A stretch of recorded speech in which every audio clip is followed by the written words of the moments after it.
morning to all of you, mga siskasari. At kami ay galing sa palengke.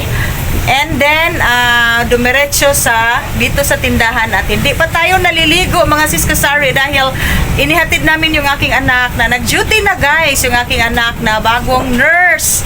Nag-duty na siya sa hospital. Inihatid namin para first day kasi niya, and then para hindi tayo malugi sa ating biyahe, dumiretso na lang kami sa palengke. So ang dami naming pinamili doon ni Mr. At pinagkasya lang natin ang ating budget dahil ang daming mga delivery pag araw ng Monday. So ngayon meron tayong chops, yung ating pork carcass, at ang laki ng aking mabayaran, guys, ng aking karning baboy ngayon, no, umaabot ang 30,000. And then yung ating Virginia hotdog, may budget tayo na 7,000. And then yung sa palengke ay meron tayong boneless bangos. Nag-pick up lang ako ng 30 pieces dahil bukas ay magpa-deliver tayo ng 100 pieces. Tapos meron tayong quarter leg and chicken wings and rice, Kohako rice na yellow, nag-pick up tayo. Tapos mga lamas, ahos bombay, luya, and white onions, no? Mabenta pala dito ang white onions, guys. Tapos meron tayong kaunting grocery from Lots for Less dahil nung isang araw pa ay naubusan na ako ng chicken cubes. Tapos maliit na oyster sauce, no? Hindi pwedeng mawala yan dito dahil ang daming maghahanap ng oyster sauce at sila ay busy pa dito sa pag-aayos ng aming mga paninda dahil kaka-open lang namin, no? Time check tayo ay alas 10, no? 10 a.m. So, 10 a.m. talaga kami mag-open dito dahil pag masyadong maaga pa ay wala pang mamimili. So, tamang-tama, mga 11:30, 12 ay magsilabasan na yung mga estudyante at yung mga mama ay dumiretso na yan dito at mamimili sa amin ng mga pang-ulam. Okay? At yan, guys, yung ang trabaho namin pag mag-open dito, ang dami naming iaayos dahil ang dami naming ililigpit pag mag-close kami sa gabi. So yan yung ano namin dito, daily routine. At meron din pala akong uling, no, charcoal, uling na bagol, malakas na malakas dito, and then napakamahal. And then ito yung ating Triumph Bra Overruns. Baliktad man yan, day. Triumph Bra Overruns, no? Kasi ang ganda ni Isaiah. Oh, yan, sa Isaiah. So, meron tayong ano. Alam nyo, guys, meron akong na-sold out dito na 27 pieces na Triumph Bra. Dinala ng aking sister. Binibenta niya sa online. And then, meron tayong naibenta kahapon na 27 pieces. So, saan ka pa? And then, ito rin. Malakas din ito. Ating eco bag. And then, napakamura ng kapital natin dito. Ito, guys, 3 pesos. Ang benta ko ay 15. So, ang laki ng ating ginansya. Ito, 2 pesos. And then, ang benta ko ay 10 pesos. Tapos, ito ay 180. Ang tiny. So, ang benta ko ay 8 pesos. So, malagas din yan, guys. Yung ating eco bag. So, ipapakita ko sa inyo, mga kasari, ang aming mga napamili sa palengke. At alam nyo, guys, no, tips ko rin sa inyo, wag lang puro groceries, sari-sari store ang ititinda natin sa tindahan natin. So, kailangan may maidagdag tayo, no? Si SM nga. Okay, wala na yung wala na ang ambulance. Si SM nga, guys, no, may turon, may mga short order na mga pagkain, no? Ang daming binibenta, lahat na ay binibenta na billionaire na si SM, kayo pa kaya. So, eto, meron tayong Triumph Bra Overruns, no? Dagdag paninda, meron tayong uling, meron tayong eco bag, at sa meat shop natin, meron tayong mga frozen foods, and meron na rin akong ganito, guys, oh. Dito ko nilalagay sa freezer ng Selecta dahil meron akong delivery pala ngayon sa Selecta. So, marami pa naman akong dyan. Marami pa naman akong corneto. So, dito ko nilalagay ang aking barilis. Ito, special cut. Wala na yung black meat niya. Ito, guys, oh. 310 ang kilo. Ang isang box niya ay 10 kilos. So, 20 pieces. 20 packs ang laman. sa 310, 155 ang ating puhunan dito dahil ito ay 500 grams and then ang benta ko ay 195. Yan. So, dito ko muna nilalagay sa freezer ng Selecta dahil hindi siya makikita pag doon sa freezer ko sa loob, yung malaking freezer natin. Tapos, meron pa pala akong siumay. Dahil ito na lang yung siumay ko, guys. Oh. And then, french fries. So, meron akong siumay dito. 4 na kilo ang binili ko sa ating siumay. Meron tayong chicken, flavor, and pork sa siumay natin. Ako yung siumay, day, ha? Oh, eto pala, guys, oh, ang siumay natin. So, yun yung sinasabi ko na hindi lang sari-sari store. Hindi lang puro sari-sari store. Magdagdag talaga tayo ng pwedeng pagkakakitaan dahil sayang yung isang araw na nakababad tayo. And then, kaunti lang ang ating mga stocks at ang ating paninda. So, hindi natin mahihit ang ating target sales. So, kailangan kung ano yung nakikita nyo, kung ano yung nakikita nyo na medyo may benta sa tindahan ay magbebenta talaga tayo, mag-additional talaga tayo. So, ito yung siumay natin 60 plus 1. And then guys, ang aking puhunan dito ay 166. Eto, tapos wala namang bibili dito ng 1 kilo, no, dito sa amin. More on retail talaga kami. So, ang ginagawa ko ay hahatiin ko yan siya. So, 166 ang puhunan. Ang benta ko ay 200 na. Pag may bibili, 100 pesos ang 1/2. Ang kalahati nito, 100 pesos. So, malakas na malakas din ito. Tapos, may maghahanap sa akin ng kikiam. Pero, hindi pa ako nakabili ng kikiam dahil minsan lang. So, ito talaga, may customer talaga ako dito. Pag medyo hindi mabenta at minsan lang may maghahanap, hindi mo na ako mag-stocks. Pero, pwede na rin kasi yung kikiam kasi ay hindi pwedeng i-display dahil masisira siya. So, ito lang muna. Ito, 4 na pack. Nung dati, 2 pack lang ang binibili ko. Ngayon, 4 na. No? Dinagdagan ko na siya. Tapos, meron pa pala akong chicken wings. Ay, te, unsay mo, te? Chicken wings. Chicken wings and chicken feet. So, ipapakita ko sa inyo mga sis kasari ang aking kaunting na pamili.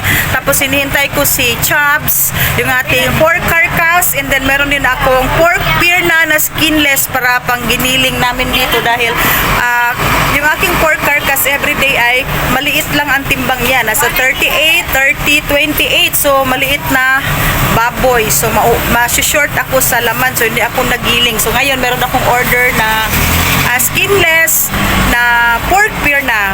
Available yan sa aking supplier. So, nag-order ako ng isang box. So, mga 20 kilos. Ang laki ng pera ni Gina. Pila na, day? 197. Magsukli mo na ako kay Ate Gina. So guys, yung aking buena mano ay 197. And then, ang aking customer ay si Ate Gina.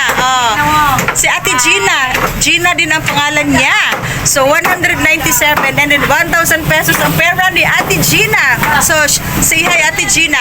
Ate Gina. Against the light man si Ate Gina. Ayan, okay. Yan si Ate Gina, guys. At ang binili ni Ate Gina ay saan na, day? Pork belly. Pork belly. Pork belly. Gawas ko, be? Ay, let! Ito si Ate Gina. Ayan. My first customer, Gina din ang pangalan ni Ate Gina. Say hi to my vlog, Ate Gina. Hi, good morning. Good morning. Good morning, guys. Sing natin. Good morning, guys. Good morning, guys. Ito yung binili ni Ate Gina, guys. 197. First customer of the day. Thank you, Ate. Thank you, Ate. Welcome. So, ito yung aking Triumph Bra Overruns. Ito yung mga presyuhan natin. Tapos, Anong namay ngalan nga Gina, no? ay, mga gwapa man. Basta Gina, gwapa. Wala gay mo kontra, ate. Wala mo kontra. Kontra kay. Okay guys, ipapakita ko sa inyo ang mga na-family namin and hinihintay ko ang aking Virginia hotdog. Andun pa sa panel, piniprepare pa ng... Oh, thank you, te. Thank you, bye-bye. Piniprepare pa ng ng helper at ng ahente, tapos ang aking pork carcass. Thank you so much mga sis kasari, and happy selling to all of you, and see you on my next vlog. Thank you so much pala sa aking viewers and bagong subscribers. Thank you, and God bless us all. Bye bye. Guys, ito yung ating siumay. Panalo ang brand. Chicken, dalawang pack, and then ang pork natin, 2 pack. So, ito ay hindi umaabot pala ng 1 kilo. Parang 960 grams lang yan siya. 166 puhunan, 200 ang benta ko. Pag 1/2 kilo ay 100 pesos. Tapos, meron tayong wala nang isang bag na chicken feet. So, 10 kilos na lang ito. And 80 pesos lang ang bigay sa akin. Quarter leg, and meron tayong pandagdag lang dyan na chicken wings. Tapos, ito yung boneless bangus guys. Napakalakas ng aking boneless bangus dito. 30 pieces. And then bukas magpa-deliver tayo ng 100. So, yung aking 100 pieces guys, alam nyo, hindi umaabot ng 2 weeks. No? Isang simana lang.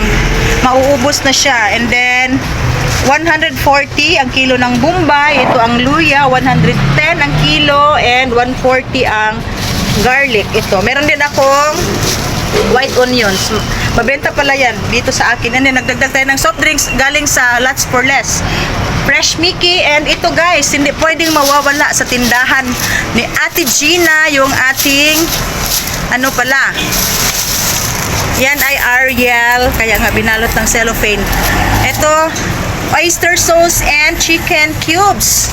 And then, kaunting, meron akong 10 cans na corned beef and 10 na Gatorade. So, ito lahat yung mga na-pick up namin sa palengke dahil inihatid namin yung aking anak. So, dumiretso na kami doon sa palengke para hindi sayang yung biyahe. Ito pa, and yung uling natin. Ito guys, meron tayong 2 pack na uling. Mahal ang uling ngayon, 45 ang kilo. Mahal ang uling dahil 45 na ang kilo. Ilang kilo natin pag 80 grams nyo. Okay guys, ito ang aking Virginia hotdog worth, pila na dahil? 6,000? Wala kabot 7? 6,900. So, almost 7,000. So, meron tayong chicken loaf guys dahil naubusan talaga ako ng mga chicken loaf. And ito, Virginia 250. Yan ang pinakamalakas dito sa meat shop. Tapos itong pork tocino. And meron din luncheon meat. So, yan na lahat guys, mga champion. As usual, yung mga in-order natin na saleable dito. 15.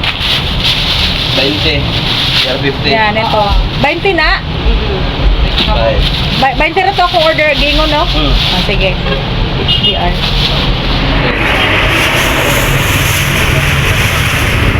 And then si Isay ay nag-repack sa ating boneless bangus na 30 pieces. Hi, Isay! Yan, itong si Isay ay taga-Tagaytay. Taga-Tagaytay, Manyawa. Manila ba na, day? Cavite.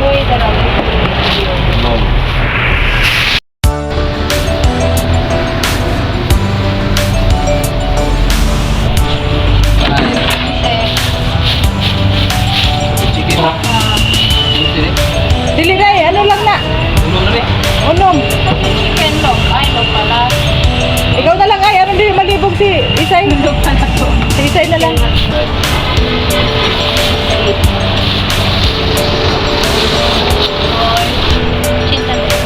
Kambiyo na lang siya, day.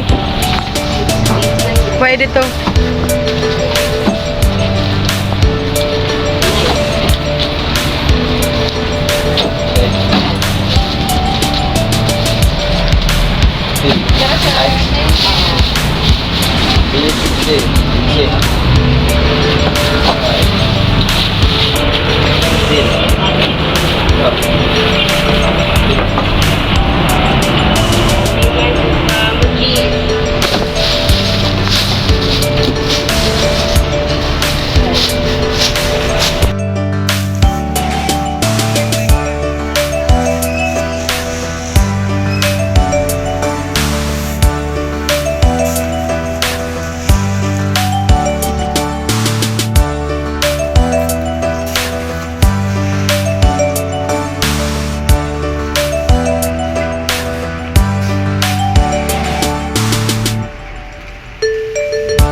ayo. Ayo daw, ayo. Nagiuho pa ang nagbantay.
Lah, di ka pa dayong?